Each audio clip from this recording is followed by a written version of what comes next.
Hi, good evening, everyone. This is a case study where we are going to study about the BHP's board composition, how diverse that was, and how ESG integration in light of a climate governance was helping and bringing them in the limelight. This is basically based on the extracts of their annual report, which is very important. Those who have been part of the board know how important the annual report is.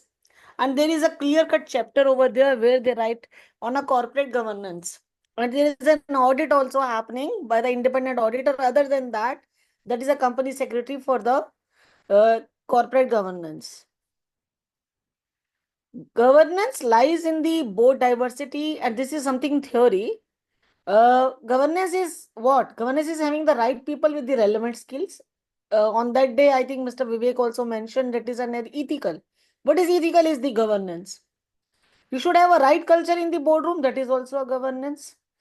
In fact, BHP's annual report has the disclosures on their board skill and diversity. How you will tell that you are governing rightly? You are giving some disclosures. Board is required to meet the unexpected departures of the people from the court. That is also part of that. So you should have a good number of the people in the board also. This case study basically is a classic example that one skill set where in-depth understanding of the subject is required is a climate change. And you should have a good presentation of in the board a person knowing this particular subject. Directors are not expected to be scientist. अगर आप climate change की बात करते हैं तो don't expect us to be scientist, and we don't need into go into the nitty-gritty or the business complexity. Especially the independent directors, they don't, having worked with so many independent directors, now I can tell you independent directors cannot go deep into the working of the board. It is only the CEOs and the persons who are the full-time directors, only they can go deep into the board. So there also diversity is required, not only at the independent director level. This is that case study, and it is a carbon constrained environment. The companies are struggling for that, and every third day you are hearing one or other blog being posted in our group also, and there is a need also. So companies are now required to make a judicious investment where the climate change is a burning issue, and some directors should have education and training of the climate change. That is the crux of this annual report. 2 pages they have mentioned, 82 and 83, and constant upgradation of their skill is also required. Chapter 0, a global grouping. Chapter 0 is a global grouping, is a group where they are it is covering more than 70 countries, is a form of a director to help to build their skills on a climate change. That is a mention. And needless to mention here that the regular training and the upgradation of the skill of the directors is also required, which is normally not happening in the company. Forget about the PSUs. When in this report they have mentioned about the diversity. Diversity means what? Diversity means diversity of the thought, gender, race, age, culture, nationality, if it is an international company, economic background, experience. The number of our markets now have a quota for the female directors. Most of them are moving with an expectation that at least 30% of the public company director would be women. And you can see, and you have a question mark. Not many of them have it, which I'll be discussing in the end. This is a picture of the BHP company. Was born in 1885. It's an Australian company, and the chairman is Ken McKenzie. It's not the McKenzie company that you have. It's a different McKenzie. Spellings are different. And CEO is Mike Henry. Approximate employee number is more than 30,000, and Australian Security Exchange, they are listed over there. They are listed in the London Stock Exchange also and Johannesburg Stock Exchange as well. You see their global operation, how wide they are. Before I come to the actual subject, they are operating in Australia, Brazil, Canada, United States, and their revenue is as high as the 68.8 billion USD. Net profit is also good.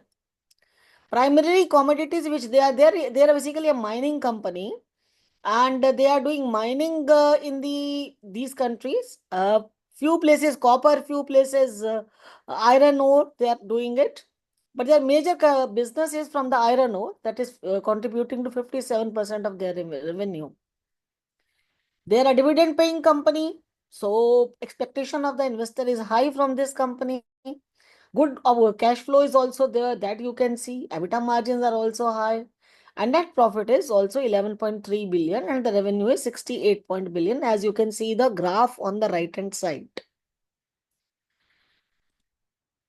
This is the case study where you have that BHP is governed by a unified board and executive leadership team. BHP operates under a corporate constitution that empowers the board with responsibility of strategic oversight, risk management, sustainability performance, and including the issues related to the climate change like ESG. Basically, a company's governance structure always emphasizes an ethical conduct and long-term value creation and transparency. Since it was an international company, so the global standards that they have kept in mind is ICGN Global Governance Principles. And this was a news to me. We have been talking about the principles laid down by our Companies Act, the governance principle. Some governance principle has also been given to Indian companies by SEBI. But here today we will learn about the, which is new to me also, ICGN Global Principles. This is the, one can see the 82-83 page.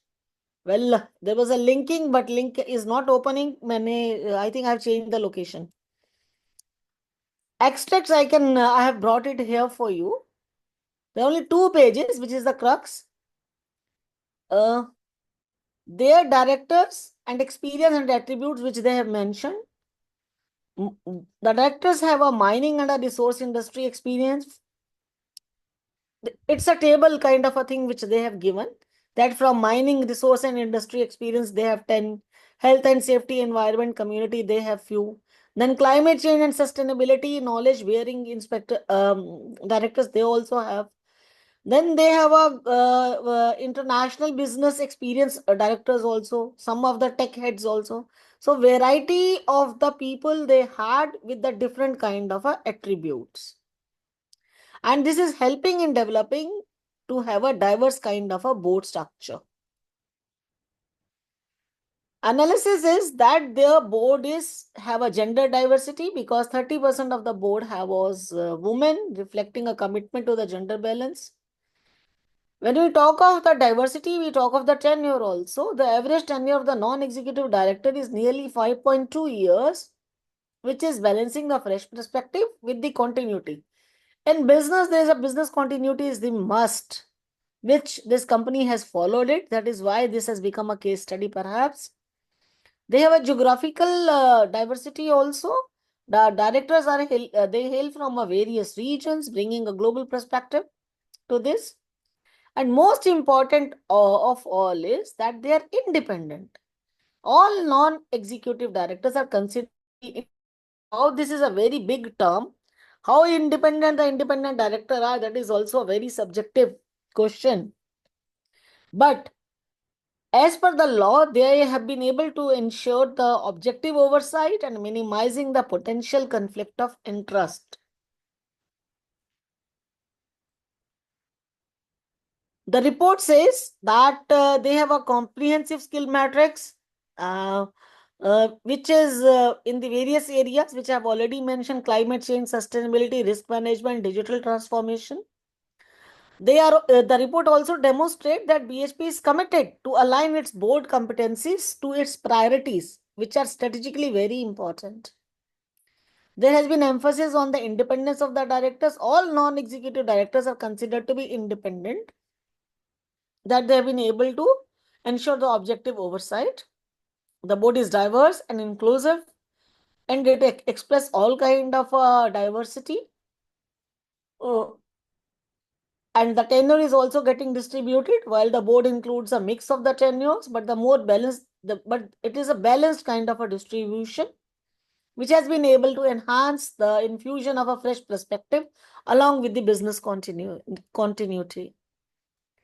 There is a depth of a climate expertise over there. You had a good number of people. Investors, now we talk of the investors.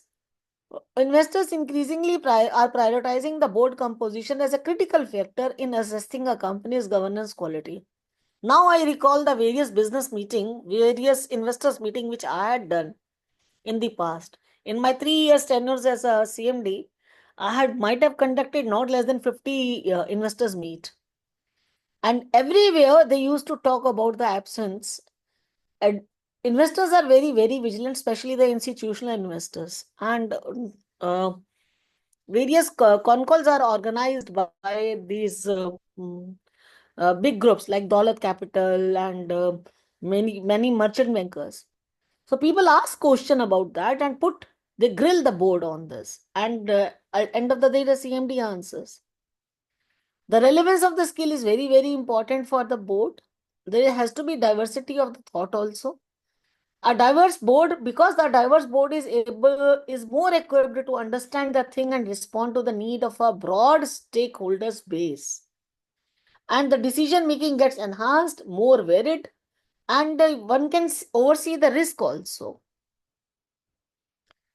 There is an effective oversight. The ICGN underscores these points where they are advocating for the boards to have the balance of the skills, experience, and diversity to oversee the ECG matters. They have referred here the ICGN global governance principles. It possesses what actually recommends to board. It recommends to board is that one should possess a collective competence. One board should have a policies where they are able to ensure the diverse. घूम फिर के वही बात है. Ensuring a diverse and the inclusive composition. They should be able to regularly assess their board effectiveness, skill, and tenure balance. And they should also be able to oversee the sustainability matters. If the sustainability mattering to them or not, and as a part of fiduciary responsibility also. And as far as the BHP is concerned, their disclosures are aligning with all these principles, by which is stating that how their board diversity is supporting the company's company goal and the stakeholders' trust and the long-term sustainability as well. The ICGN global principle, these are the global principles. The board has to be responsible, board has to be independent, the composition and appointment has to be diverse. You should have a mix of skills, you should have a mix of experiences, and there should be a transparent nomination in the election process also. And the corporate culture should be imbibed by all the directors because they are responsible for fostering the ethical culture for the entire company. And there should not be any oversight to the risk. Executive remuneration is another important factor which ICGN Global Principle is mentioning, which is generally not a talk of the town in the boards, especially in the government boards. I have not experienced this because there are fixed money there. Executive compensation, though in the private company, it should align with the long-term performance and the shareholders' interest. Yes, I agree with this. The ICGN principle also speaks about the reporting and the independent audit. The meetings have to be regular. So number of the meeting has also be given in the annual report if one and see carefully. How many meetings each director has done is mentioned in front of that. It also mentioned about the shareholders, right? That shareholders have to have an equitable right and ability to influence the significant corporate decisions. Institutional investors should be encouraged to exercise their ownership rights responsibly. Basically, these principles are the global benchmark of the corporate governance and adaptable to various legal and the cultural context. They are intended to be flexible also, considering the specific circumstances of the individual company. It varies from company to company. At the same time, ICGN principle is bringing the questions also. If the board, people in the board had been the executive of a company or a subsidiary, ऐसा तो नहीं है the same case study which we have mentioned. Since they had not followed this principle, that is why the case study was there. That is why that failure had happened. If there was an appropriate gap between the employment and joining the board, the cooling off period has been followed or not.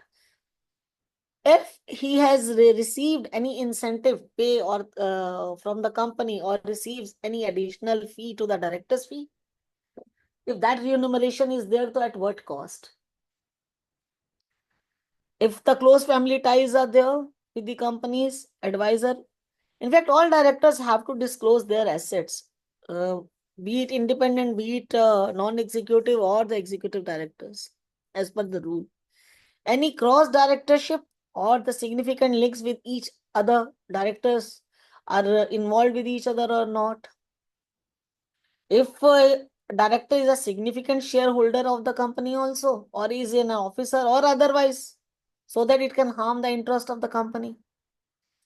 Directors of the company for a long enough period, that is independent. How can you be independent if you are there for a long? You cannot. Your decisions are going to be carried away. So these things are taken, these are the questions which they are posing. Basically, motive behind is to have a transparent and an ethical approach. The intent of ICGN is, and the global principle is very similar to what we have in India. That is independent board, and there the board have a director which is an independent individual. And it is not very different what is we are practicing and what Companies Act 2013 is mentioning. Every year there also we have a procedure of giving such declaration. All independent directors and the directors of the company are declaring that in the same format, which is more or less similar to ICGN. Theoretical foundation is that a broad spectrum of the skill and the background and the tenure and the perspective is required in the board to have a diversity, including gender, cultural, geographical, and experimental diversity is required. And according to ICGN Global Governance Principle, the board composition should reflect a balance of skills and diversity to ensure that there is a proper governance. Diversity is not a mere checkbox, it is a key driver for this resilience and innovation. If you want leadership to be sustainable and focused, then this diversity plays a good role in that. Skills and tenures do matter. Skills matter. Tenure diversity, as I said, it is also mattering because it is equally important. Experienced directors provide historical continuity and industry knowledge. What is happening in the company in the past? ये case क्यों नहीं हुआ था? इस case के पीछे ये reason था. This kind of a continuity is given by the old directors, and newer members are getting a new perspective. So staggered board tenure, as that has seen in the BHP case, that is a very important thing. Staggered board tenure, which ensure that there's a healthy rotation. Rotational transfer, and we have been hearing of that. So healthy rotation in the board is also required without abrupt loss of the institutional knowledge is required. Continuity भी नहीं खत्म होनी चाहिए.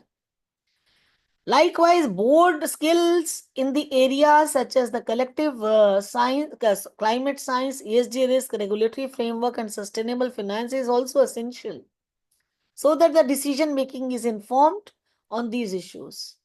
And one should be aware of the environmental policy, mining sustainability, and global economics.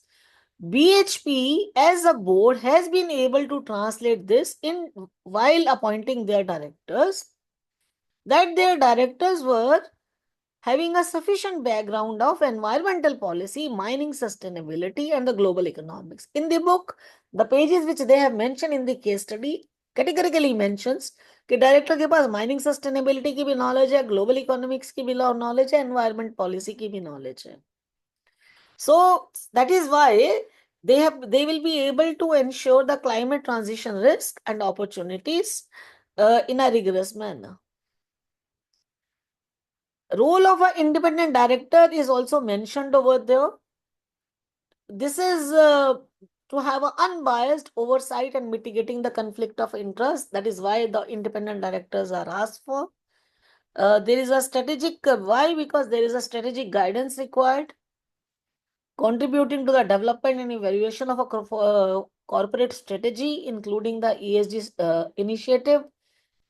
For strategic guidance, we require them for risk management, for shareholders engagement, so that they are able to ensure that the interest of all the stakeholders are taken care of. And BHP has emphasized on the independence of the board, and not only that, that it aligns with these principles so that they are able to foster robust governance practices. Well-structured board it is. I have already explained. Without repeating this, I'll move.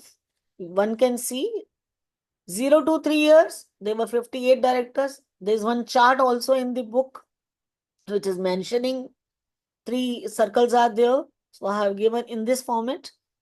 The tenure of the director is 58% are new, 33% are old. Since their majority of their activity is confining for the iron ore into the Australia, 42% are from that nation, and Europe and UK also 33%. Where have they have other mineral mining being done? North American 25%, and female is 33%, more than the target. What is the India status and what is the global status when we talk of a diversity of a gender? Is it a myth, reality, or Angrezi hai sirf? Globally, the data which I have collected, that in 2024, in the last year, the women were holding only 27.3 of the board seats in large and mid-cap companies worldwide.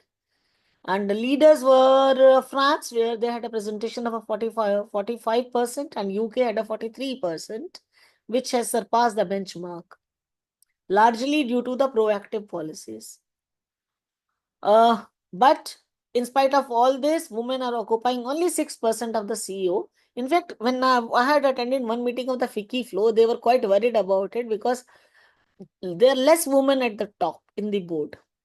And India, when we talk of India, we are much behind the percentage because we are constituting in 2024, women were constituting only 21% of the directors in the listed companies. And this, though in 2023 it was 19%, we have grown a bit. And regulatory impact is that the Companies Act 2013 mandates that at least one woman director in every board. Now, at least 97% of the National Stock Exchange listed companies have this. They are fulfilling this requirement. This is a good news. But at the same time, independent directors, women hold only 29% of the independent director roles. That too in the 200 companies, comparing to 1100 of the non-independent positions.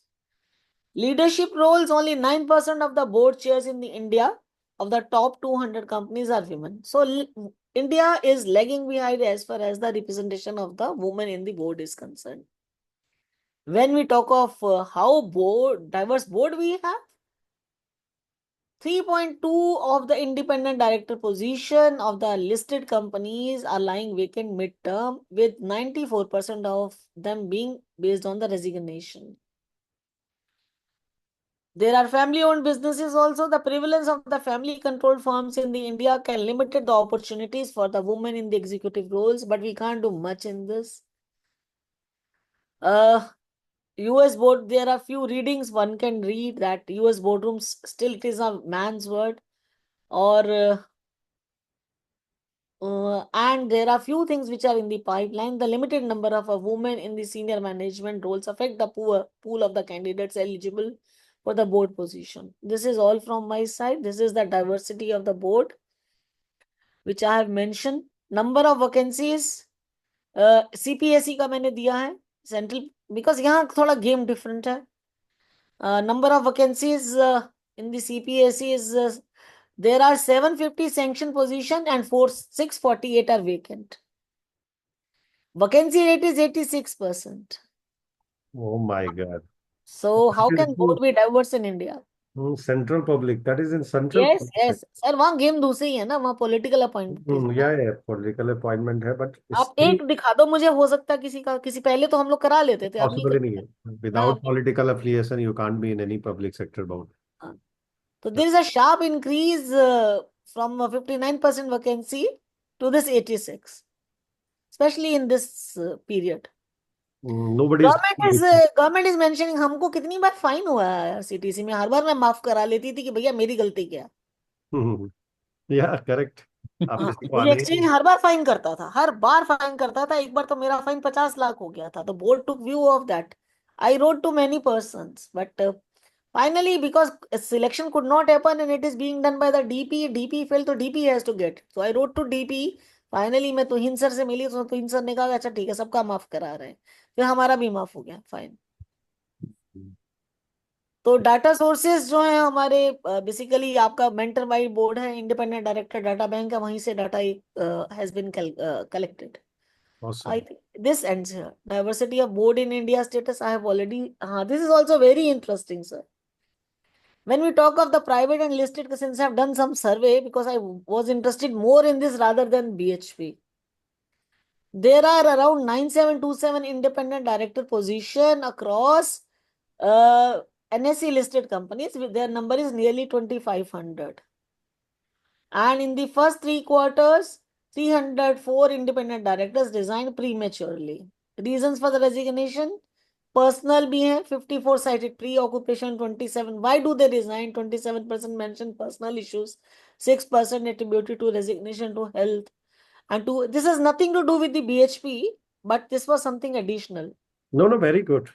Uh, Uh, very. this is compliance requirement. SEBI mandates that the listed companies must have at least one third of the board as an independent director, which is never fulfilled, sir. होता नहीं है, बहुत कम, बहुत rare companies होंगी जिसमें board की quality ये number fulfil होता होगा। In April 25, precise figures of the post of the number of the posts which are lying vacant for the independent director in private companies not even publicly available.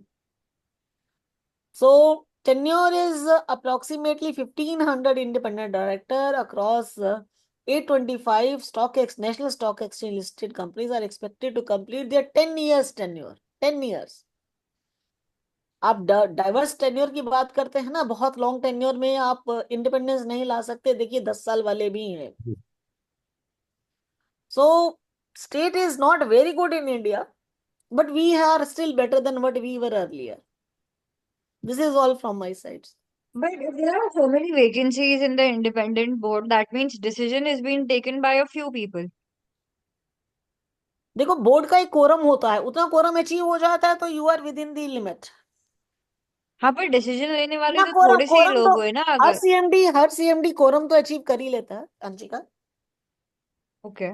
There are in PSUs, there are nominees और nominee directors also, उनको पकड़ के ले आते हैं, वो तो अपने साथ के ही होते हैं कि भैया आ जाइए। Well said. And by the way, well researched, Rajni ji. Yes. Anshika, मुझे पीछे वाले में ज्यादा इंटरेस्ट था।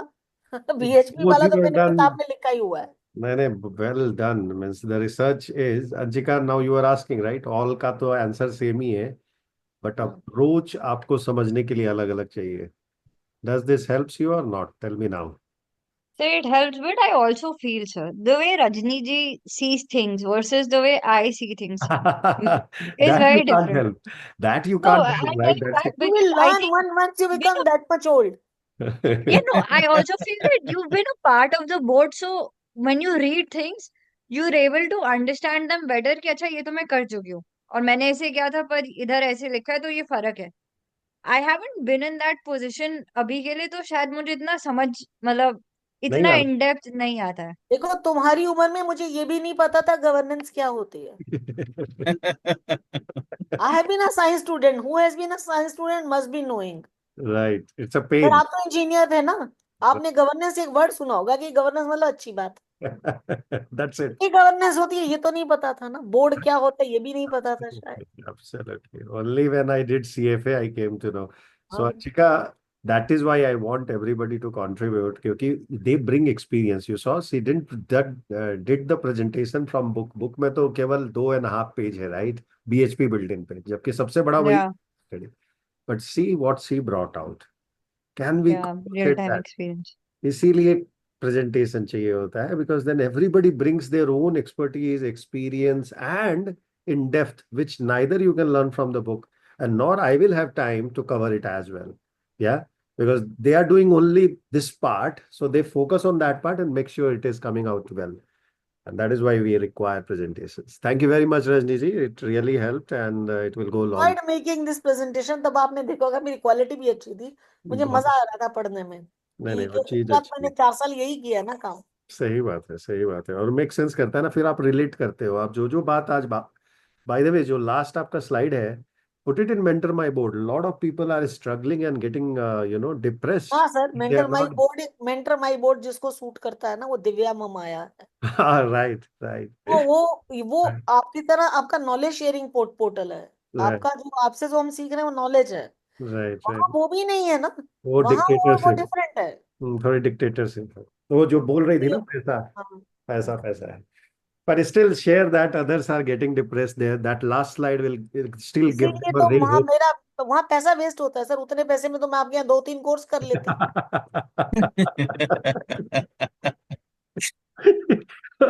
Now that I can't speak now, because I'm also part of that group, and I am wasting my time and money as well. But sometimes it's okay. We earn to give to someone like that people. Anyway, thank you very much, Rajni. I will try to cut this part, and we will upload it. Wonderful. Anybody else has prepared the second case study, or shall we go ahead with final round? Sir I have कुछ तो गया है, but ये है करो भास्कर जी करो को करो, है। क्विकली प्रेजेंट कर दो फिर। Going. Yeah, go ahead, please.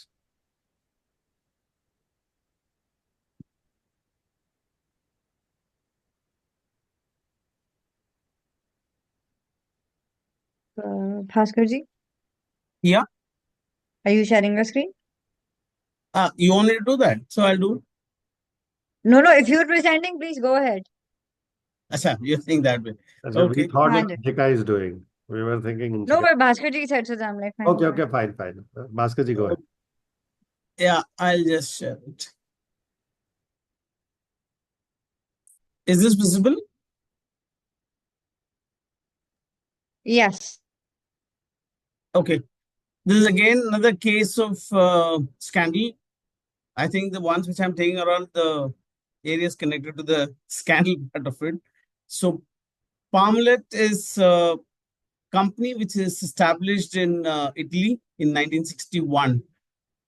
So they were into food products. They are giants in food products. They deal with milks, dairy products, fruits, and other food products actually. They have a presence in Europe, Americas, Africa, Australia. So across the globe, they have the presence, and was a symbol of Italian industrial success, listed in the Milan Stock Exchange, heavily involved in international acquisitions. That's the background. The company collapsed after revealing 14 billion euros accounting hole, one of the biggest financial scandals in European history. So, in fact, it claimed that they have fake assets worth 4 billion euros with Bank of America that did not exist. I don't know how they could do this actually to this extent. And the Bank of America, I don't know how they have, gone ahead with this kind of a level of fake assets. It used a very complex financial structures to hide their true level of their debts. Auditors and banks were misled through fake documents and so on.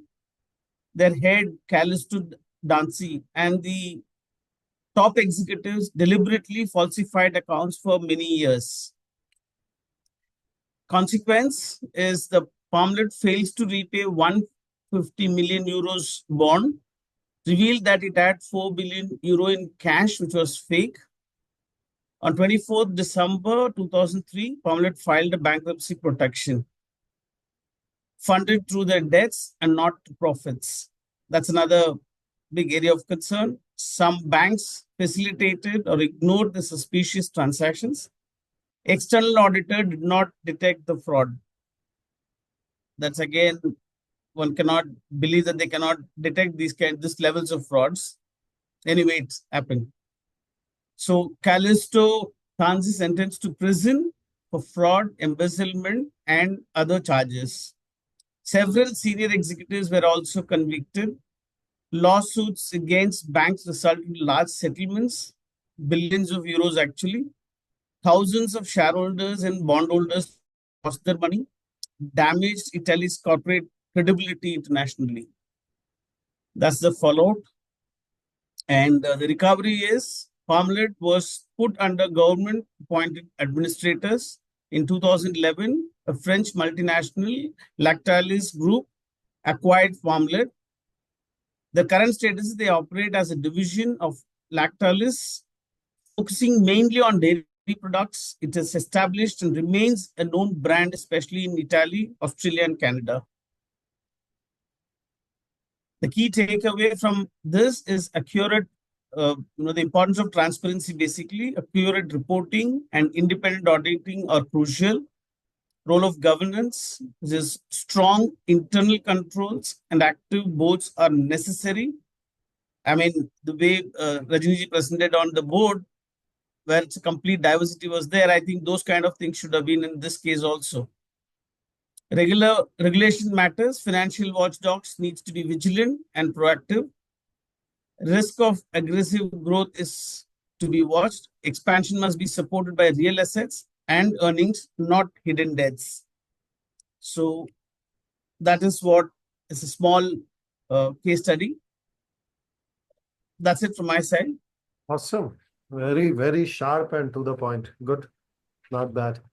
At least it gave us an idea that Parmalat was also a big Ponzi scheme, huh? American Express, American Bank of America, they have created false asset. Yes. And the amount That is was through mammoth. fake documents. Through fake document. By the way, anyway, it was in 2003, so I was not aware of it. Quite surprising for me. Good stuff, yes, Bhaskar. Let's You. go to last presenter. Yes. My presentation is not as fancy as Rajinji's or Bhaskarji's. It's very basic, but I'm just gonna go ahead with it. Can you see my screen? Yes, go ahead.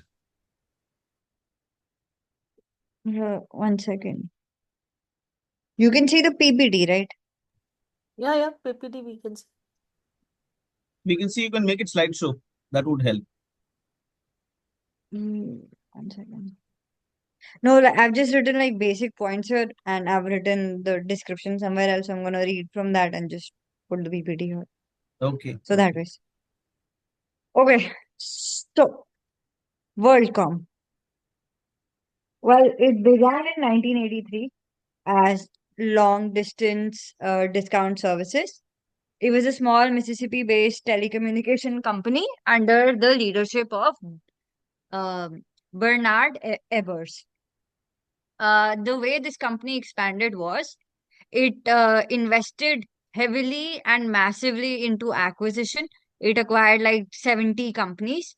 And one of the major acquisitions that it did with MCI Communications in 1997 made WorldCom the second largest long distance carrier.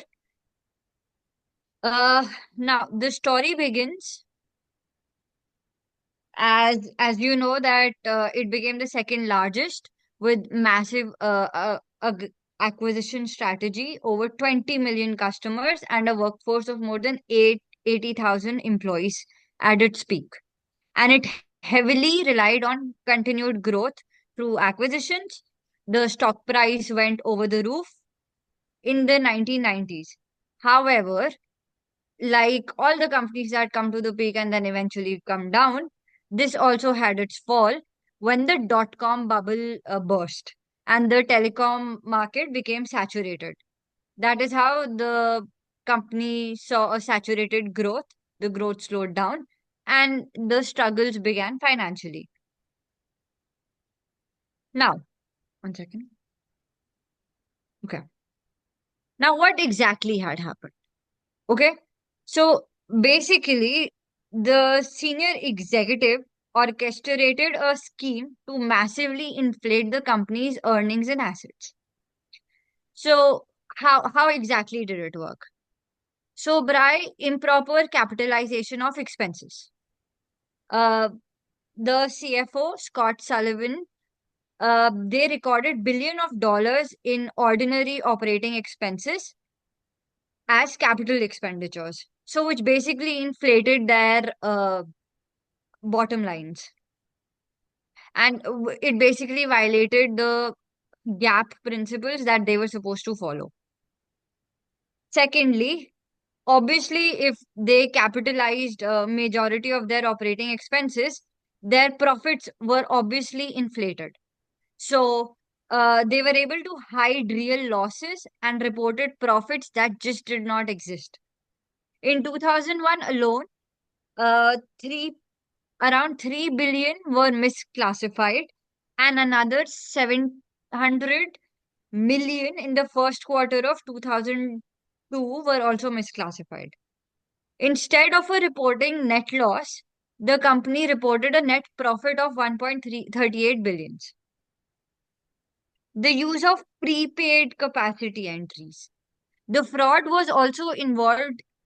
The fraud also involved creating complex or poorly understood accounting entries, such as prepaid capacities. Why? So that they could disguise the movement of expenses onto the balance sheet.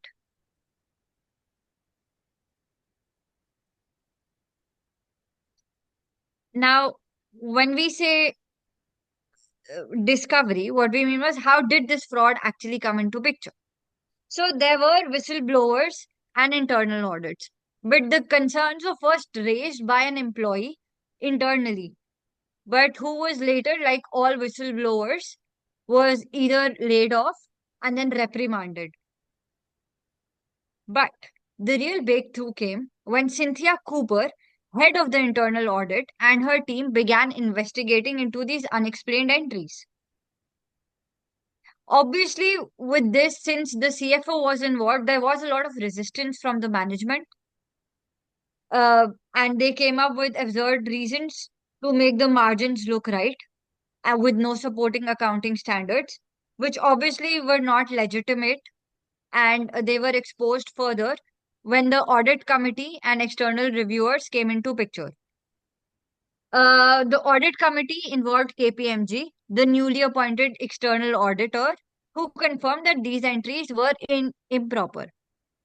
And as you all remember, our old friend Arthur Anderson, who was also involved in Enron, again comes into the limelight, as they stated that they would have never have approved such entries had they been aware of.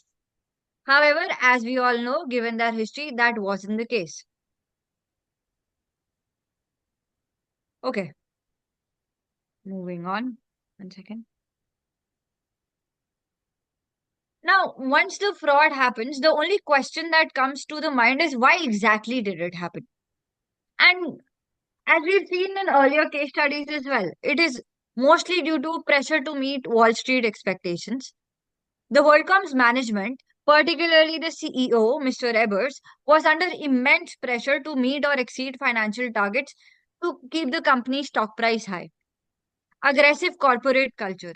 The company fostered an autocratic, result driven culture that discouraged dissent and rewarded loyalty to top management. Declining revenues. Because the after the dot-com bubble, the telecom industry slowed down. WorldCom's actual performance lagged behind expectations. Rather than report poor results, executives manipulated the numbers. Weak corporate governance. The board of director was largely ineffective. Many members lacked financial expertise or independence, and several had close personal ties to Mr. Ebers, limiting their ability to challenge the management.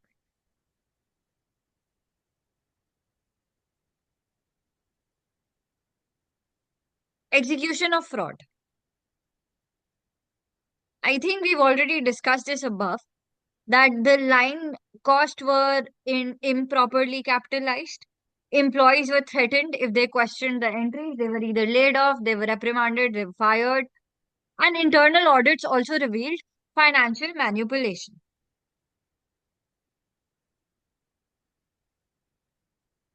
Now, the outcome. Obviously, when we come across such a big scandal, the first thing that happens is, after a lot of financial havoc, bankruptcy.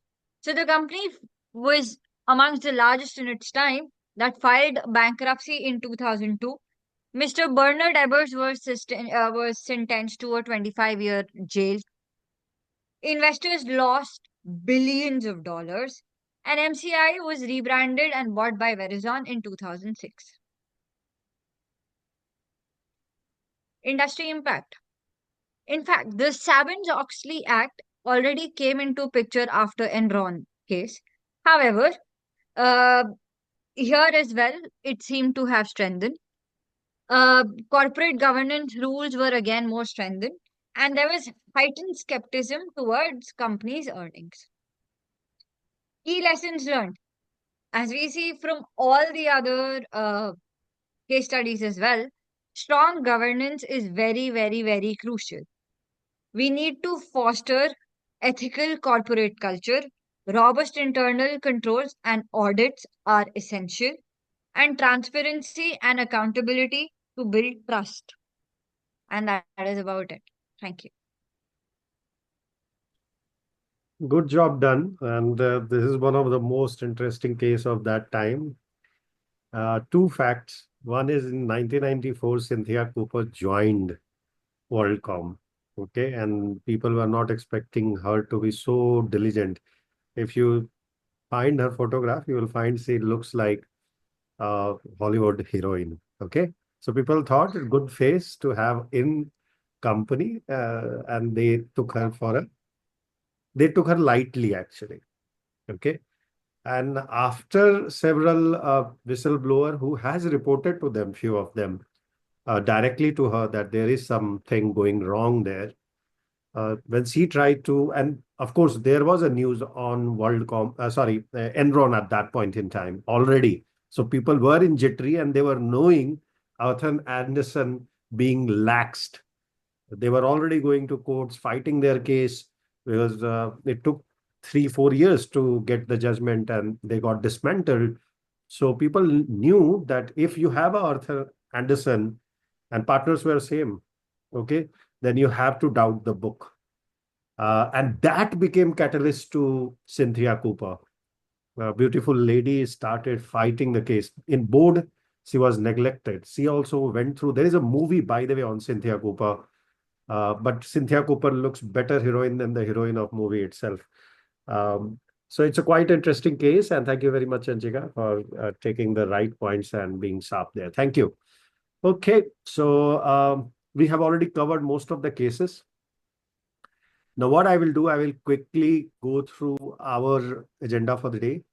We have already started corporate governance overview. We looked into how it is important, what are those eight. Sorry, Suman, can I take a few minutes? Yeah, please, you go ahead. DEI, you wanted to talk. Please, please, please. Yeah, thanks. Thanks, Suman. Not sure whether that particular topic last class I missed, but just want to highlight on D, E, and I, or D and I, diversity and inclusion. What are the recent changes happening mainly in the US companies of late? Just want to highlight in many of the companies happening. So what happened is many companies of late, like Walmart, Tractor Supply, John Deere, Meta, McDonald's, all this, they have like rolled back their D and I initiatives. So why is it so? Like because there is one is that when Trump came, there is one federal. There is one directive also, and the main conservative activist named Robbie Starbucks, if you would have heard. So what he is done is we has done is like he is a vocal critic of diversity, equity, and inclusion. And what he tells is all these policies are actually he is calling it as oak policies.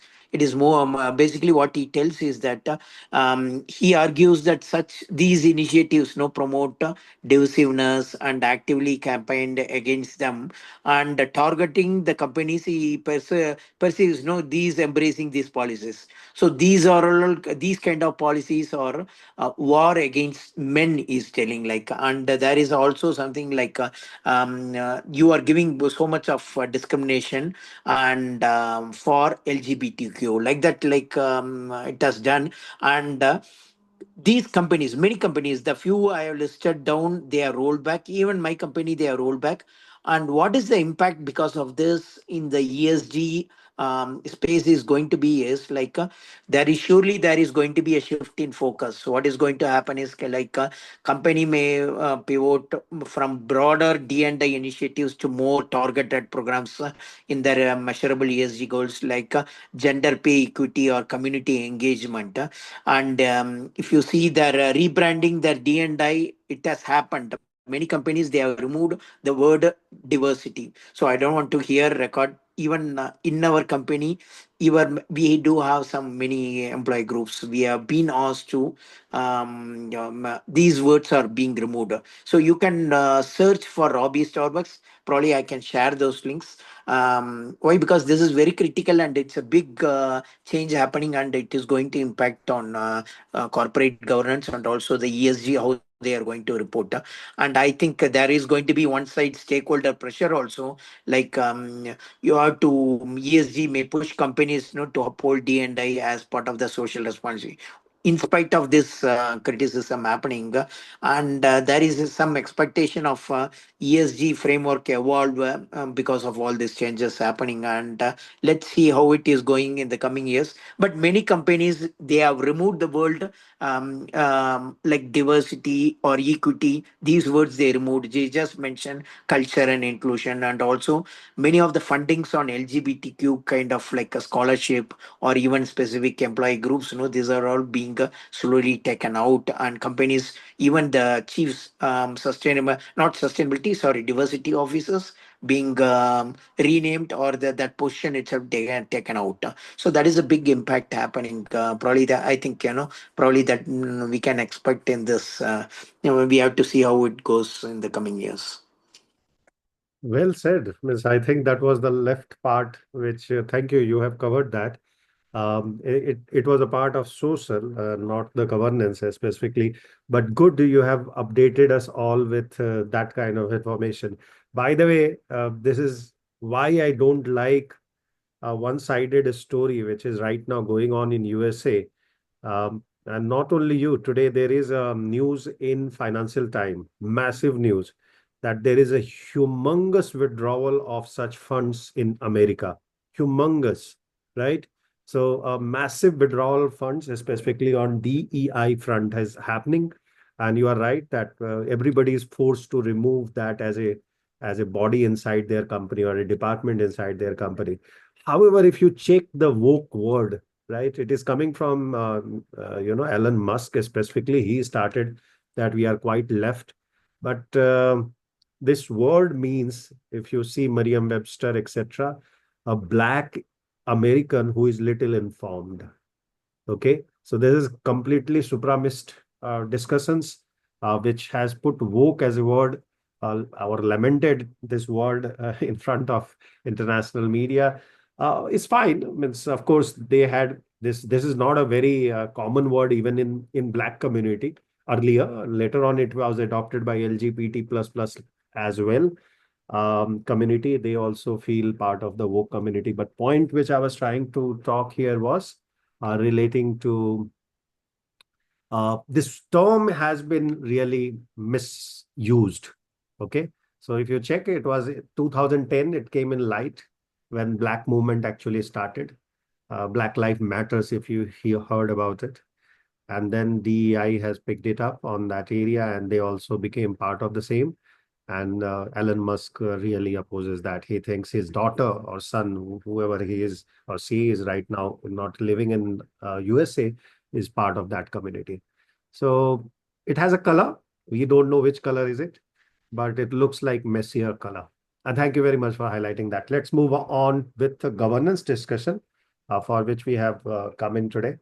And these are the 8 different aspects which we have covered.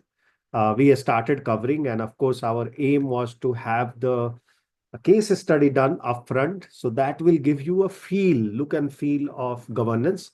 Governance is a vast subject. Let me be very honest with you. To have a relational aspect inside common people, like Rajni ji was saying that science student or engineering a student, you need to understand through the case study. And that's why we address the case study where we establish that pecking order understanding is important. Agency principle understanding cases like WorldCom, Enron, even Parmalat, right? The CEO and their executives have been caught doing such a nasty stuff by creating completely falsified document as an asset in another bank by creating a complex structure. So such kind of stuff is, I don't know where it is taking us. But in governance, that kind of case study highlights the fact that people are aware about something wrong is happening, right? And that is why global impact of Cadbury Code has been seen first in 2002, Sarbanes-Oxley, and then in 2010-11, Dodd-Frank.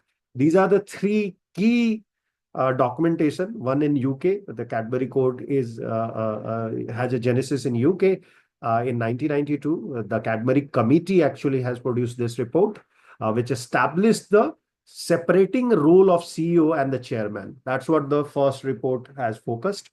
And that remain the best practices globally till date. And it is well accepted that if you separate these 2 aspects, the operation becomes much, much faster and easier. Now, what I have done is I have put in 2 pages actually, all the cases which has been discussed by our team members. So anybody who wants, they can listen to the recording or look into these 2 slides, which I'm going to cover briefly because anyway, my team member and participants have done a great job by explaining not only what I have covered here or the book is referring to, but also going into minute detail of the same. Yeah. And that listening that is much better than just watching what I'm listing here. So first case, of course, the major case was Enron, which has driven the governance community, and governance as a word accepted all across. Okay. Earlier, this was not it was a nasty word used only for politicians. In corporate world, they have no scope, even though there was a board, there was an independent director requirement, but footing were not there. And why such kind of structures are required was a question asked after Enron case in USA 2001, where off-balance sheet item, vehicle, and aggressive accounting, which appeared as a profitable business, governance failure highlighted the fact. So governance failure included that there was a weak oversight by the board and a waiver of board code of conduct also, because board was involved in this, led to such kind of disaster. And this led to a collapse of an audit company, which was Arthur Anderson later on. But second case also cropped in, which we know, which was WorldCom, which again there Arthur Anderson had a big hand. So Sarbanes-Oxley Act was developed based on Enron, which Anshika has mentioned very clearly. Sarbanes-Oxley also had looked into WorldCom and Tyco. So can you understand it was like a domino effect, right? One company has announced that they made mistake. Immediately you have Tyco, which next year came into limelight. And third, immediately same time around July, you had WorldCom. So it was like a domino effect in USA, which Sarbanes-Oxley has taken cognizance of. And when they published their report in Senate, they made sure that they have considered all 3 issues altogether, right? And the impact on governance, what it led for increased expectation for integrity in the board and financial reporting by the company. And they established that public company accounting oversight board has been established as a regulatory body. Like in India, you have, how many of you know there is oversight body in India also now after Indian Company Act came into existence, that has been formed in, of course, it was a part of legislature, which has allowed a body which sits on top of our auditing body, which is also Indian government-induced body, but they failed to control their own people. and that body is known as ICAI. They never take any responsibility. Means I am very vociferous on this regard. A lot of chartered accountants do not like me, but that's the reality today, that they are breeding a generation which is too competitive. Means 1 lakh student kids are competing for that 1,500 who are passing. That's the ratio they are producing right now. So you are producing a very competitive generation through that examination and the process of 3 different level. And who comes out of it, he goes into that rat race of supporting company, destroying sometime board of directors operation and independence of the board by bringing very creative jugglery in the financial world, which is not acceptable, and people should be worried about it. And that was the reason a board called, anybody knows the name of institution which oversight Indian accounting standard and auditors? NAFRA. Have you heard about NAFRA? Yeah, that's the body who oversights in India. Like you have Public Company Accounting Oversight Board in Auditor Oversight, PCO AOB. In USA, in here you have a NEFRA. So that's the body which looks. Also remember, there is another case of HIH, Australia in 2001, that also came in same time when America was fighting against corporate scandals, where an insurer has collapsed because of that. Okay, due to again aggressive growth, they were targeting and they were under reserving insufficient asset. So there was a issue of oversight of their insurance body, which failed to impose governance structure, and they subservient to even board, right? Poor conflict handling was happening in insurance sector, which is a blot anyway, and a limited debate on a strategic decision was happening. Of course, there was no specific regulation in Australia came against that particular scandal, but this highlighted there is a need of independent oversight and challenge within the board, and that's why independent directors position, reserving that position became essential. Last was a hold, which Bhaskar has already spoken in detail. Dutch grocery chain, which hid deteriorating performance through the fraud of joint venture, right? Fraud of joint venture. They were doing joint ventures to hide such kind of asset mismatch. And again, board has failed completely in its duty to ensure the oversight. This happened in 2002, 2003, which emphasized further that there is an importance of board oversight on scrutiny, especially in international operation. Parmalat, which we have just discussed in Italy, 2003, this reflected Italy in bad light, not that company. Can you trust me? Yeah, Italy has started losing scene after such kind of, means of course they are known for Dawn movies, etc., but they started losing their scene because it was a quite industrial sector in Europe. They had leather, they had all, brands are fashion brands comes from there, right? So they lost everything because of one of the cases like Parmalat, okay, where fraud began with hiding losses in South American operation of theirs, which was growing due to the persistent losses. Board oversight of international operation and audit checks failed completely. This again highlighted that there is a effective oversight, audit oversight was missing, which of course was established in US by Sarban Oxley, that there has to be an audit committee, which Cadbury committee has already produced under Cadbury Code of 1992 in UK. So why don't Italy had adopted in its essence and spirit? It is still a debatable argument, but we never know. Now, Satyam India, I think one of the team member has also covered that of 2009, which came in light in India immediately after the financial crisis, where India was showing some strength, and suddenly we faced with one of our largest top 3 company in service industry, which was exporting massive amount of services to world, collapsed, which admitted, it started with admitting of Mr. Raju that he made accounting, forgery. It was a clear forgery. He was even sitting himself and correcting the bank statement before sending it to PwC, right? That kind of mismanagement was overseen by the board. Okay, so that was one of those cases which raised the awareness on importance of robust board oversight and due diligence in accounting practices. And then comes the Olympus, one of the, if you know, Olympus is known for their camera in Japan in 2011. I believe, Bhaskarji, you must be aware, given that you come from, manufacturing and Yes. structure side. Yeah. They also started hiding the losses. That's how it started, through overpricing the acquisitions. So it was a merger acquisition game they played. And here, of course, lack of independent checks and balances was the reason they were allowed to again do it for quite some time.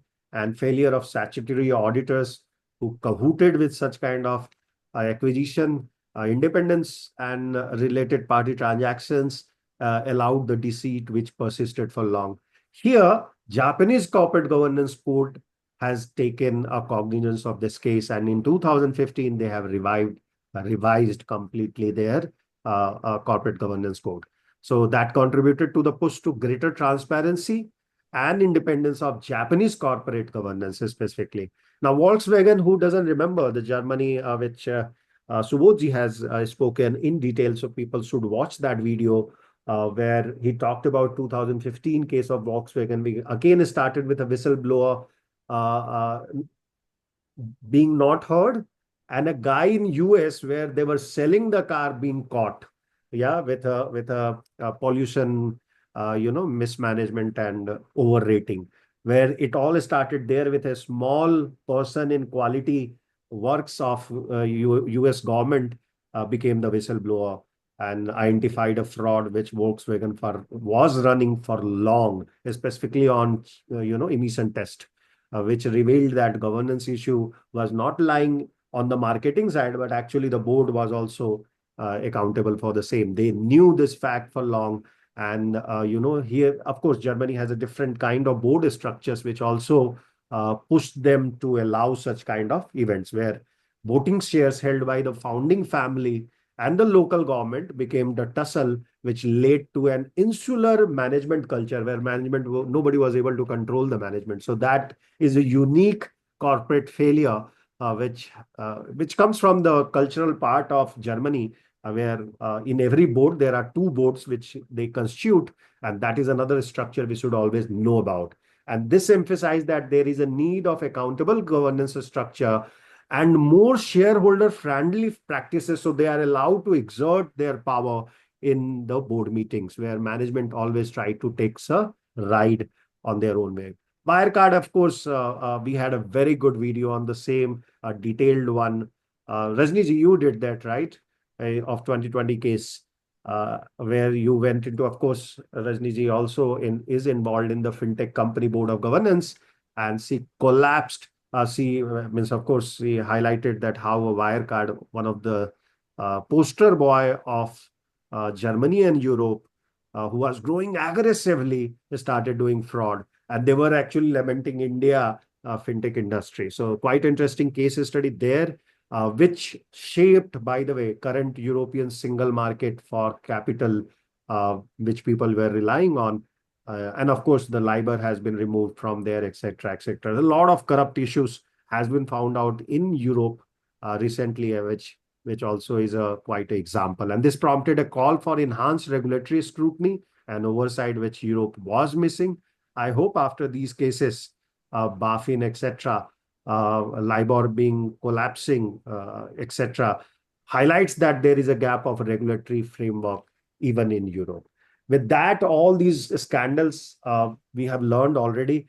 Now, what we have left with is the shareholder engagement and alignment part, which I have already started in the last discussion, which we discussed, where we said that shareholder engagement involves active dialogue between the company and investor, right? That's the engagement of shareholder, where investor expresses their concern, often related to ESG matters, and try to promote accountability of board of directors. Refer Rajni's discussion in detail that how that can be done, right? In the case of BHP Bilton, highlights this specific engagement practices which can be done easily and get benefit, so that there is alignment of shareholder and engagement of shareholder remain ensured or assured. Now, ensuring that board of directors are accountable for their action is another factor which need to be highlighted in board governance, right? That you cannot run away from your responsibility.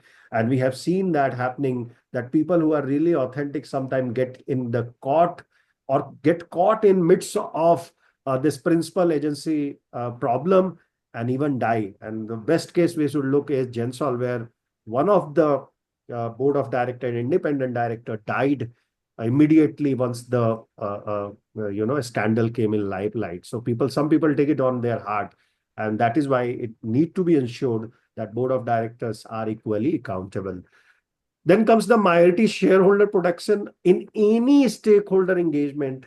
It is the responsibility of board and governance structure to protect the minority shareholder.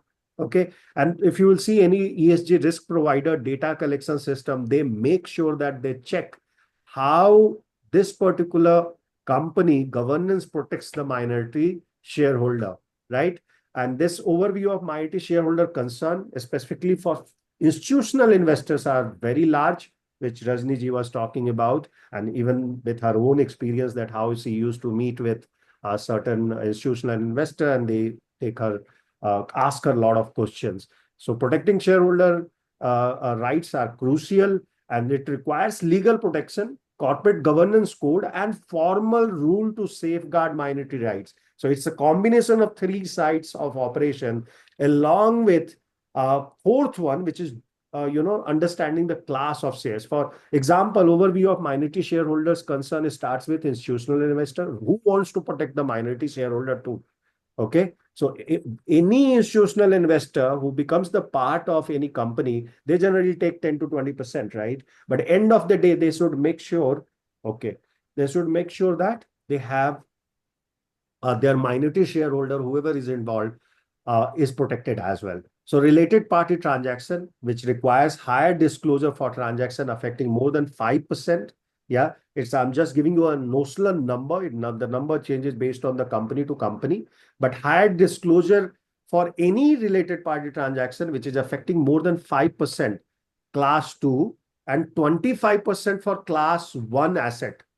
Okay. If these two thresholds are crossed, make sure that your all codes, practices, that protection of the minority shareholder comes into play.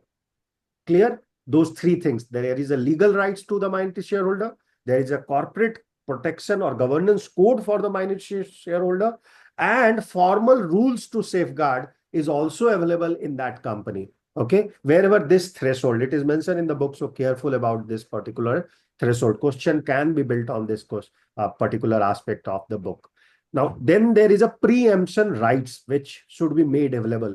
Now, investor have the right to maintain their position in the company, right? So just by issuing new rights, the previous rights of the shareholder should not be diluted. This is what it means in financial and normal terms. And then the last one is dual class shares also need to be considered, right? Where you need to make sure that founders, specifically company like Google and all, if you will see, they will have different types of shareholding.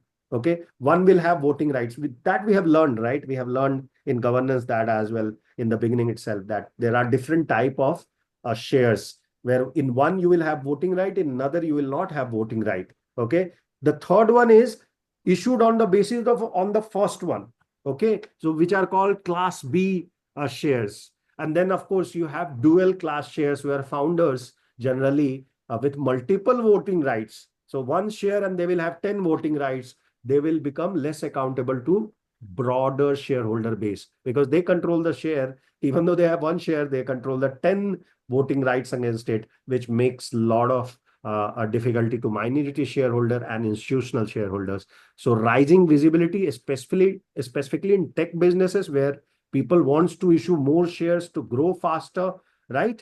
They require such kind of shareholding patterns. There you need to make sure that PCAOB requirements are fulfilled. or in India case, of course, NAFRA doesn't have such kind of codes yet, but they will be bringing very soon, specifically on the shareholder patterns as well, where Council for Institutional Investor has already raised issue on this, and their nuanced stance need to be considered. There are several challenges and controversy around it, like issue like general mandates in Hong Kong. In Hong Kong, SAR, specifically and Snap Inc. shares without voting rights raise a concern about minority shareholder. So they raised shares which didn't had any voting right for the retail investors. So that was one of those controversy which is mentioned in the book. So be careful about it. Then comes the characteristics of effective corporate governance. Of course, BHG Bilton case is the ideal case to learn there. And Rajni has already covered. So thank you very much for that. My job became very easy. That corporate governance case of UK, which is 2018, they have brought. They brought 18 principle under 5 themes. Okay. So how many principle? 18 principle. How many themes? 5 themes. This is UK Corporate Governance Code. 2018 it came. Again, Rajni has put one full page on with bullet points there, which she have covered in gist of the same. But what she has explained there, let me repeat it for the purpose of your understanding once more, is that there is a consistent theme under UK Corporate Governance Code 2018, which makes sure that board leadership and division of responsibility is established. Of course, division of responsibility comes from Cadbury Code and composition. Somebody was trying to say something, sorry. No, it was something Okay. else. Okay, so the composition like audit committee, risk, remuneration, and principles of board committee need to be established. Almost all major companies have these 3 principal committee nowadays in their board. It is recommended, and as well as it's the part of compliance. If you don't have, as Rajni said, that companies like IRCTC also can be penalized. Okay, so they are not out of purview of SEBI. And almost, which are those 3 committee? Always remember, it's an audit committee, nomination committee, and remuneration committee. These are the 3 critical committees which you need to have. Then there is a guide to the board effectiveness is also need to be learned. Exceptions of independent and non-executive director in audit and remuneration committee, what is expected from them, that need to be understood. Okay.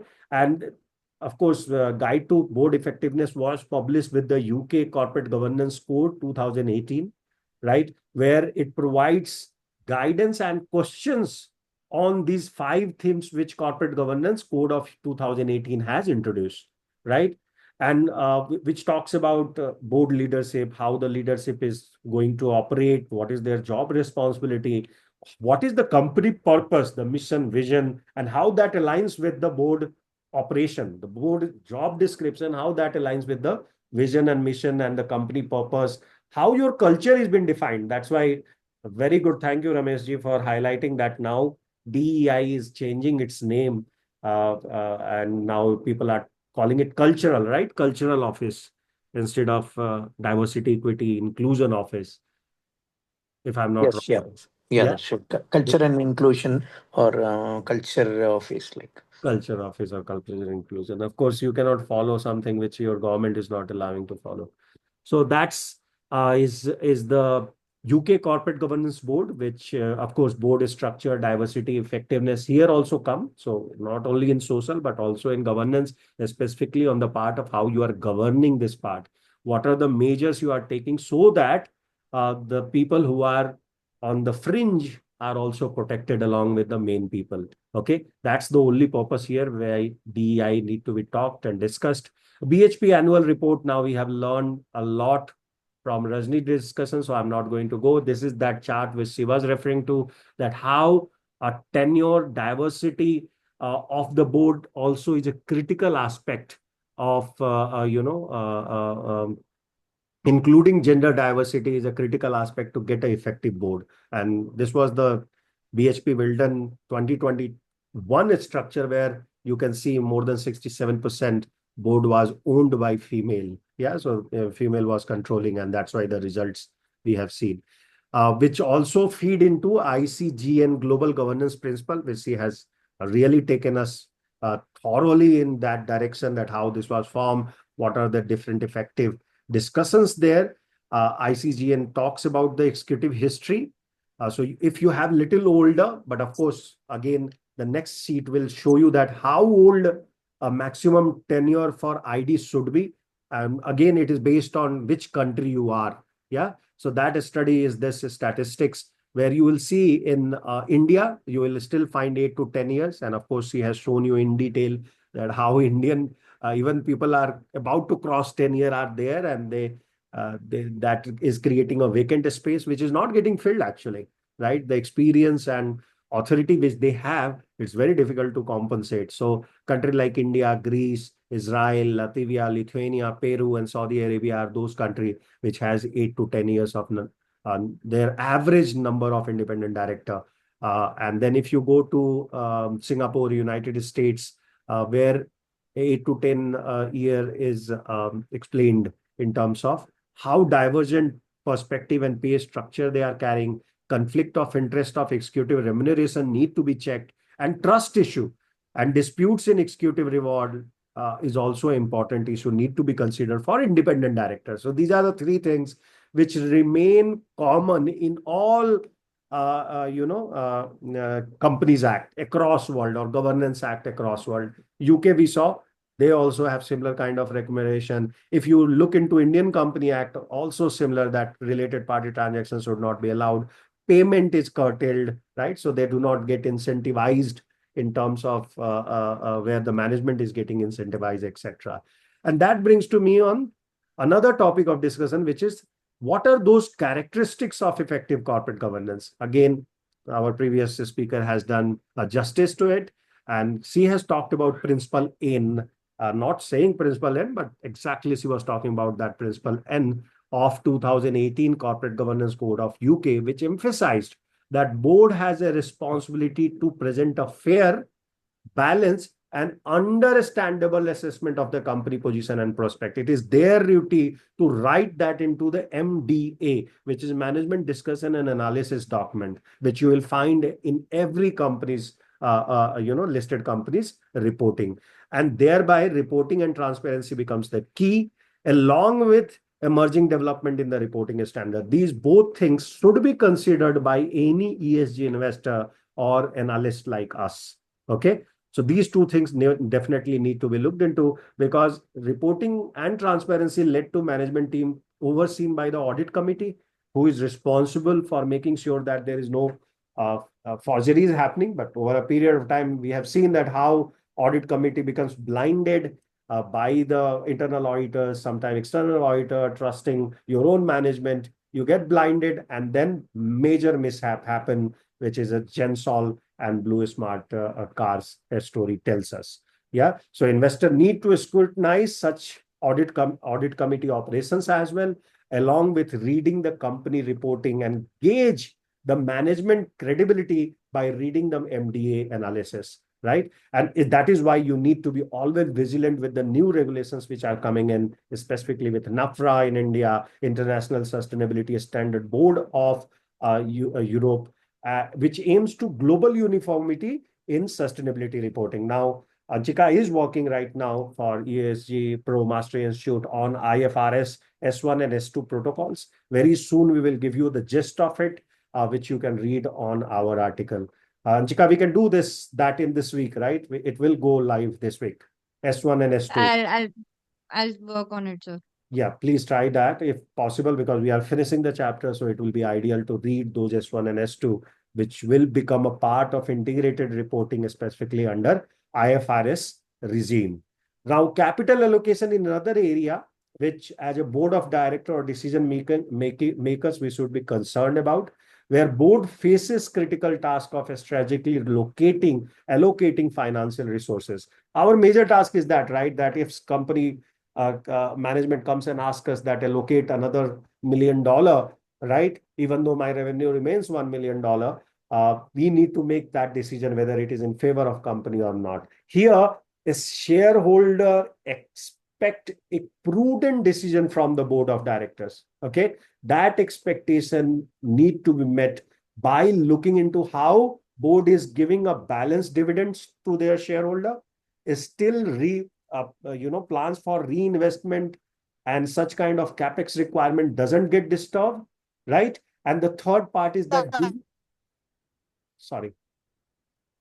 Third part is that business decision or business focus should not be left off by going towards announcing dividend or allocating to fund through the reinvestment. So that's a critical part for decision maker they should be aware about. Second is the financial resilience.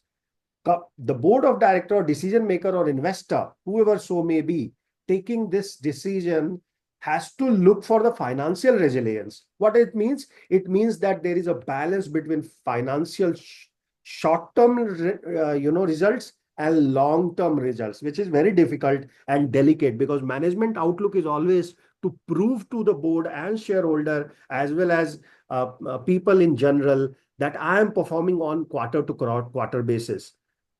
Thereby, the responsibility lies with the board and decision maker as well as investor that they do not oversee the long-term benefit of the company. Okay. And that's why this principle N come into play, which is principle and agency problem.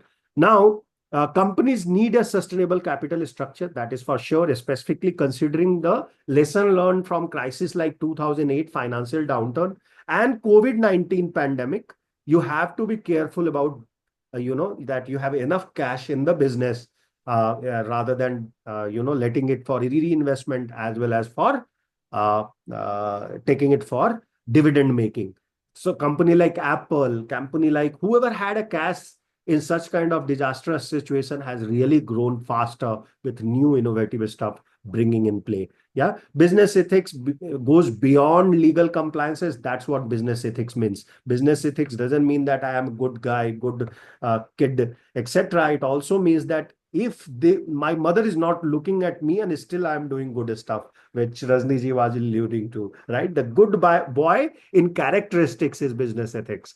Yeah, company are expected to uphold that ethical standard where the covering of corporate culture, fair treatment of employee, and anti-corruption measures along with responsible customer interaction. So don't forget the customer interaction and community engagement when you are creating a ethical business culture. Yeah, oversight often by audit committee is required on business ethics. So business ethics should be governed by the audit committee, and this is in principle across different corporate governance code. You will find it. Okay, where it ensures that adherence to ethical principles are managed in the company well. Any doubt up to here? Any questions, anybody? If not, let's understand what are those social factors which interacts with the governance, specifically in context of Australia, France, Germany, as well as next 3 slides. I'm going to talk about each country social factor which influences the governance feature. Okay, let's just start with Australia, which has a single tier board, like in India. India also has a single tier board. You don't have double tier board. But France, which also follows single tier, allows for combined CEO and chairman. Okay, which in India we have now removed. We say chairman has to be independent. You cannot have a CMD, which Rajni was. It has been removed, right, Rajni? Nobody can become CMD, means CEO of the company as well as chairman of the company, correct? In PSU, you have a different kind of a setup because Achha, in all PS. companies still have CMD. Okay, fair, fair. Like you So, see all Navratna, you have CMDs.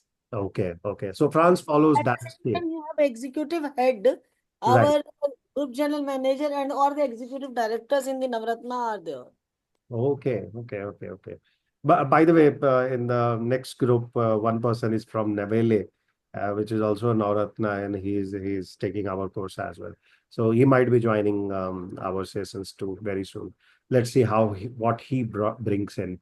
So France, Germany, are those country which has either single tier as well as double tier. Germany totally goes for 2-tier board because they engage their local bodies as well, right? That's a mandatory requirement for GMB companies, right? So they have PLC. PLC is US and GMB is, I think, Germany. So, or SOC or SOG also they have. So shareholder here appoints half of the supervisory board in Germany and other half is from workforce. So workforce can make a co-determination and they can also appoint 50% of the board of director. Okay. And then there is a supervisory board, which is accountable to these shareholders who operates the business. So shareholder vote on this management remuneration through advisory vote. So they have a voting structure as well differently. And this 2 year, there is a 2 year gap which is required for this executives moving from management to supervisory board. So there has to be a gap of 2 years. And supervisory board holds a management accountable here. Okay. Which approves the major transaction. Controversial item remains in Germany is about supervisory board chair availability for discussion with the investor.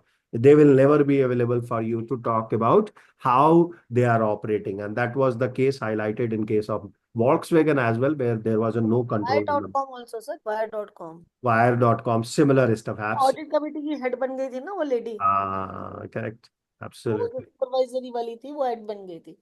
I That agree. was a works. What is the global observation here is that there is no one model for corporate governance. Let's accept that as a fact. It differs from country and culture, right? And has nobody can claim that my model is superior, including Cadbury Committee led UK 2018 corporate governance code. You cannot say that is the superior. You cannot say even US Dodd-Frank rule is superior. Models are shaped by legal history of that country and culture of that country. Always remember that. So international best practices incorporated in global initiative like ICGN principle or OECD principle. These are the two international principles which people accept, but investors still expect companies to adopt these best practices, which is OECD corporate governance fact book, which provide a detailed corporate governance structure. A lot of people I have seen who are practitioners of corporate governance, they refer this book. When they will design a corporate governance in any company, they will definitely do. Why? Because 49 jurisdictions are already following OECD corporate governance fact book. If you go to Italy, they have a single tier board. A single executive director will be there, and independent chair can be there. So chairman can be independent director. A voto di lista approach they apply in the board of director. They reserve around 30% for the minority shareholders. A shareholder with a minimum 1% shareholding can propose a slate of directors as well. So they allow minority shareholder to participate in election of the board. Statutory auditors elected through voto di lista state process. Yeah, so state also gets involved, where board and auditor elected for multiple year. So that's how it happens. Like in India, you can elect the board for at least 3 years. And this basically for 5 year, usually for 5 year, it happens there.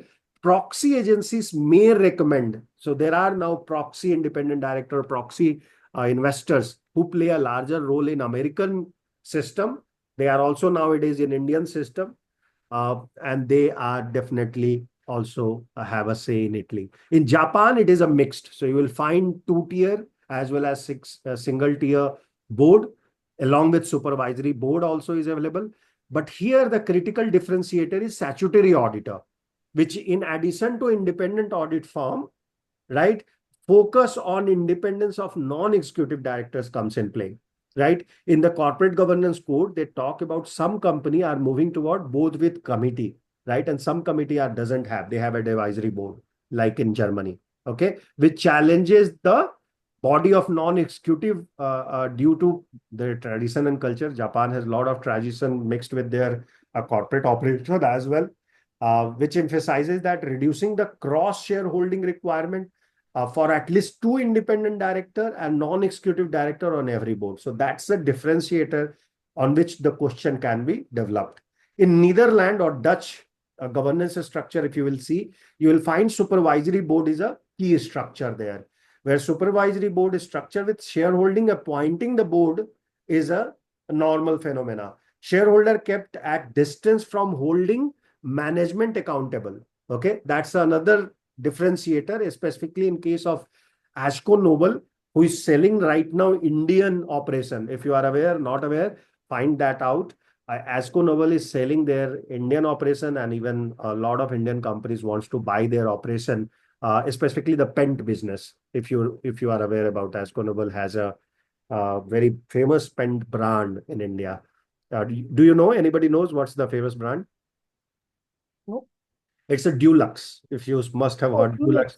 Yeah, that is the Asconable brand. Now in the restructuring plan, they want to close down Indian operation where they are right now doing the auctioning. And there are three people, key people who wants to buy that out, including the new player in market, which is, there is a new paint company, actually two. There is one, JSW also has come up along with the Adanis. Yeah. So Dutch governance, Asconovel is an ideal structure. You should see that.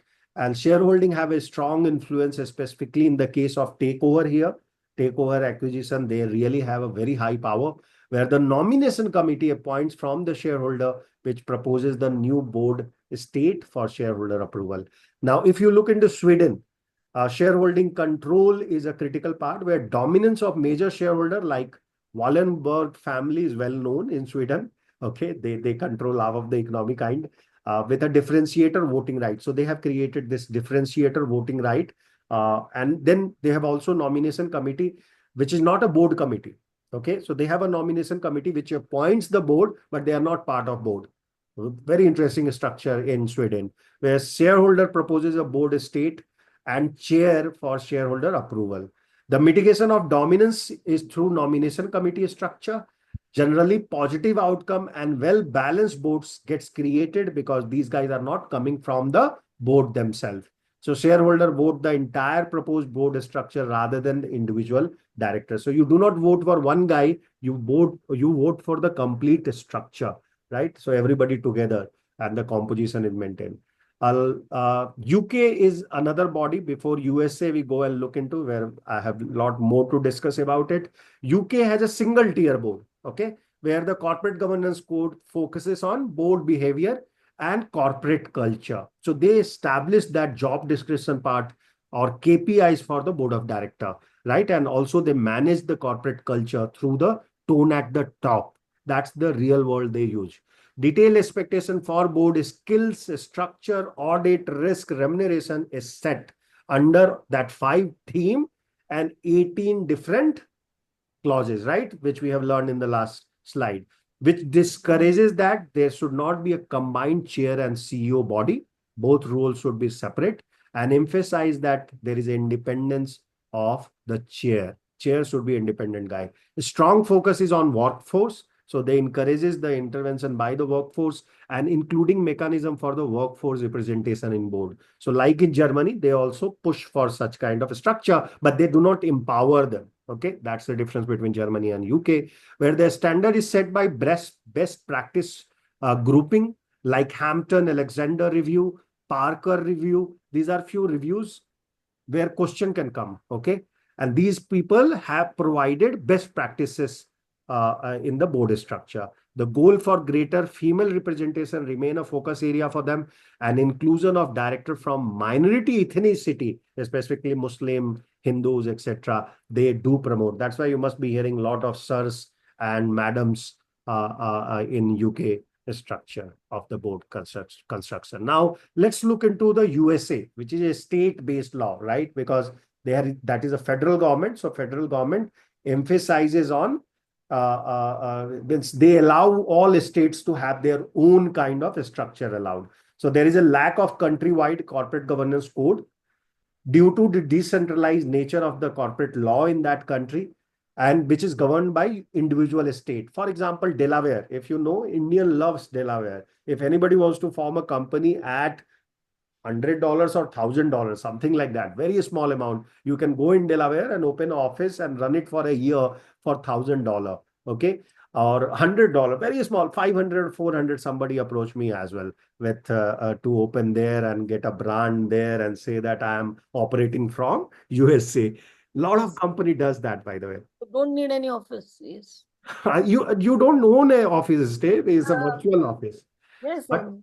But you get a brand that I am a US based company, and then US-based company. Yeah. yeah, but the problem is the taxation part of it, and that's why Delaware as a dominant stage of corporate incorporation currently, because it is little flexible. It influences the US corporate structure because there are so many companies in Delaware, and even large companies. It's not that company like ours have been approached. Large company also opens there, and those corporate governance definitely influence all across the America because it's a federal government. So other states says that why that flexibility I cannot take, right? That kind of competition is there. And this is leading to the market-led best practices that, okay, fine, then let market decide what should be the corporate governance structure. Now, three things which comes evident from this state-based laws. The first one is common sense of corporate governance principle, which is 2016, revised in 2018, same time when UK has introduced the new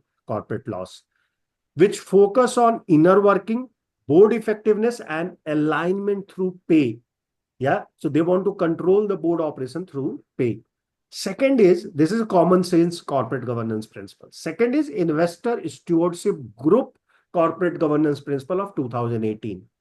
What is there? It emphasizes on relationship between companies and shareholder, how these two should operate in togetherness so that they create a leadership position for their company, right? That is the second regulation. Third regulation is Council of Institutional Investor Corporate Governance Policy. So institutional investor demands their own kind of corporate governance, which is a detailed approach to the governance issue, specifically in by long-term investment investor, where the federal regulation come into play. So if you have a presence in most of the state, then you make sure that Council of Institutional Investor Corporate Governance Policy are in place.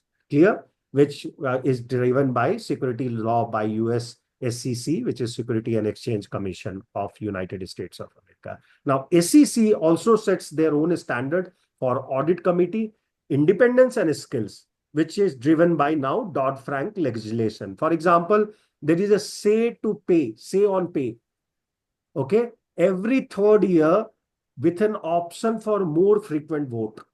This is a quite interesting structure. Please read from the book. I won't be able to detail it now because anyway, we are near to closure.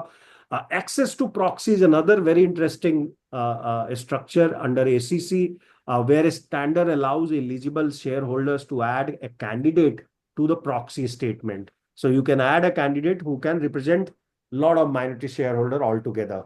In India also, it has been allowed now under NEFRA and our SEBI regulation, which is a positive dynamic for company shareholder relationship, increased availability of non-executive director for shareholder meetings. So this basically table has summarized the corporate governance landscape in USA. It definitely highlights that a state-based nature of the corporate law in America, which is in absence of countrywide corporate governance code, and how this has influenced the market-led best practices. Okay, that's the highlight of this page. And US SEC also has a major role through these two kind of a structure, along with corporate governance principle, investor, common sense corporate governance principle, investor stewardship, and group corporate governance principle plays a major role for institutional investor as well. With that, we have covered all the states' corporate governance structure. People who has read the book must have found out very difficult. I tried to squeeze it down, compressed it as simple as possible, so that when you are revising it, it becomes a cake of, a piece of cake for you. Last three slides, which I want to cover today, is on corporate governance and independent audit function, how these two comes together. Now, evolution of audit, you have to understand. Yeah, auditing, where it came from. So I have already referred to you 17th century when East India Company was in prominence and started selling its shares in the Dutch market, Amsterdam market. Dutch East India Company at that point in time, it was known as.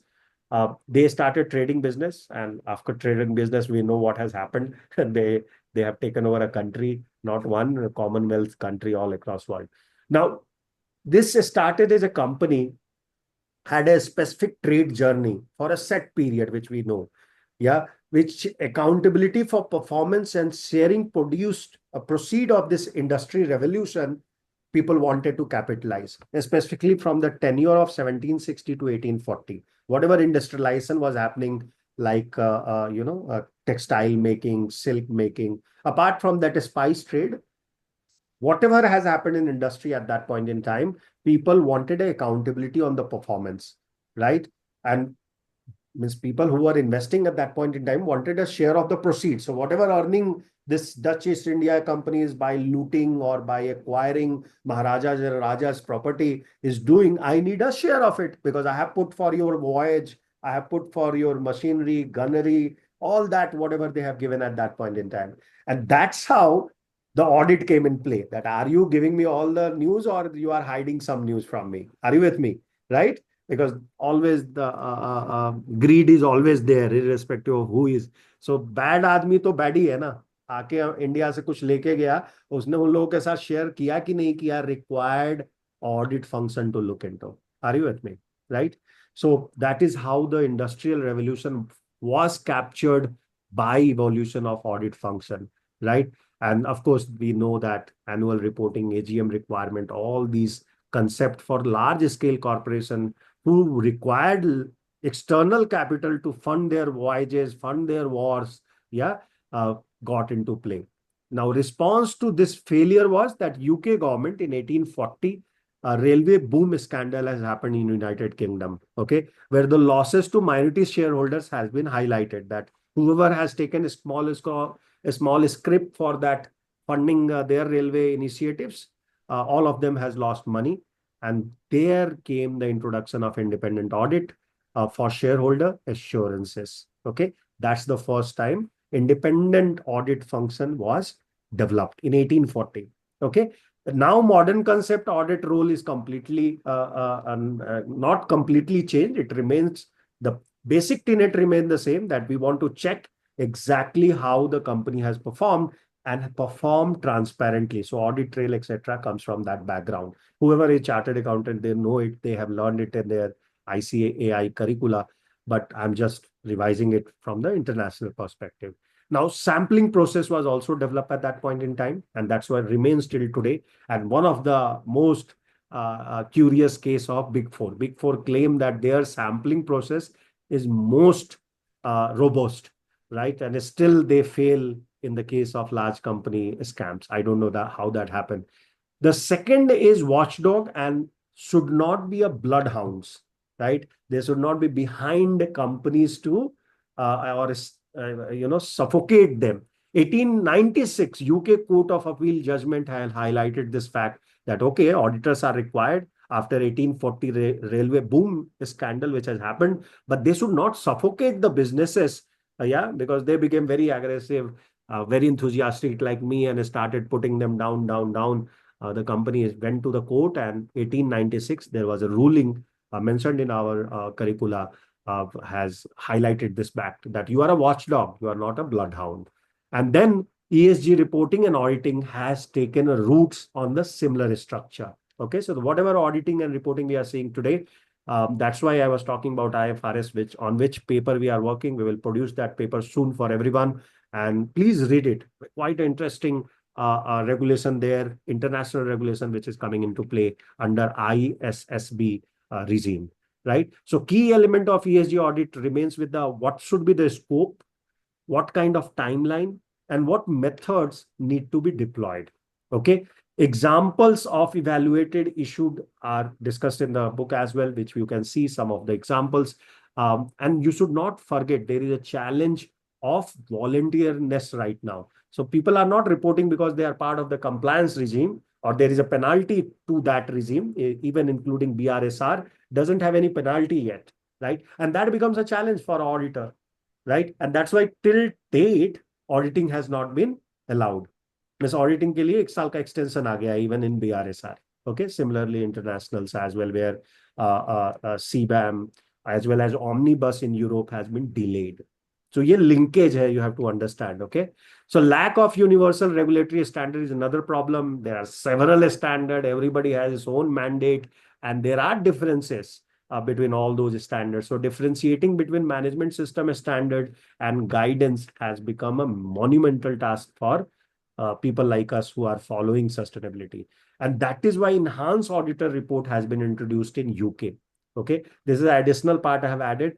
Why I have added? Just to give you a gist that what was that auditor rules and regulation UK which people are trying to adopt, specifically in global context. UK has this crucial element of enhanced auditor report. So audit auditor report should not limit only on sampling and giving that whatever information board has provided, I have reviewed that much. But now they have expanded the scope of audit. Materiality need to be established by the auditor, and key audit matters has to be reported. Okay, which was upgrade from prior practices where disclaimer used to work like charm. Okay, so potential enhancement and emphasis on investor education also has been brought in play. Last part of our discussion remains with what are those corporate governance and investment decision making process I and you should be learning. ESG factors and governance are interlinked. Please understand. As today, even Ramesh ji tried to highlight that DEI, even though it's a topic of hardcore topic of social discussion, social factor discussion, but it is definitely a big part of current discussion of governance as well. Okay, where he introduced the woke culture, woke style of a business operation, etc. Now, ESG factor and governance has following 5 criteria. Traditional investment analyst prioritizes the governance among the ESG factor.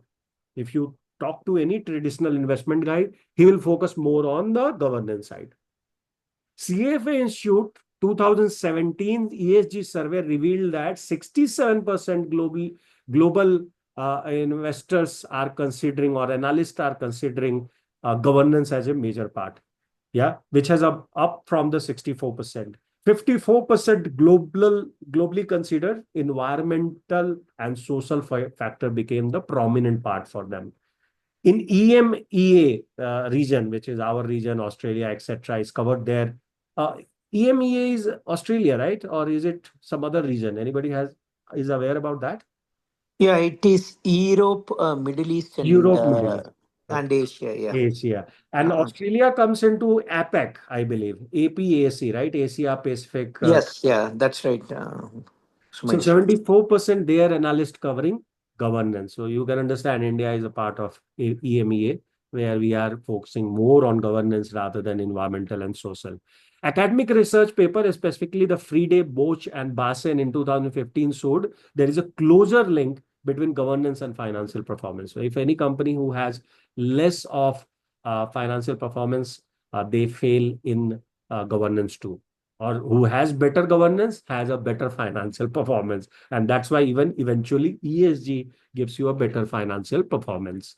Okay, that is where. So anybody tomorrow ask you where you read this, you can say that I have not read it. Vivek sir has told me Friday, Boch, and Basen in 2015 has said. But by the way, thereafter that there are several meta study which has established this fact that minimum of 15%, maximum of 20% company who has a better ESG oversight is performing today. Okay, so governance failure as seen in Enron, WorldCom, Satyam, Wirecard, and Gensol is devastating consequences to shareholders, especially the minority ones.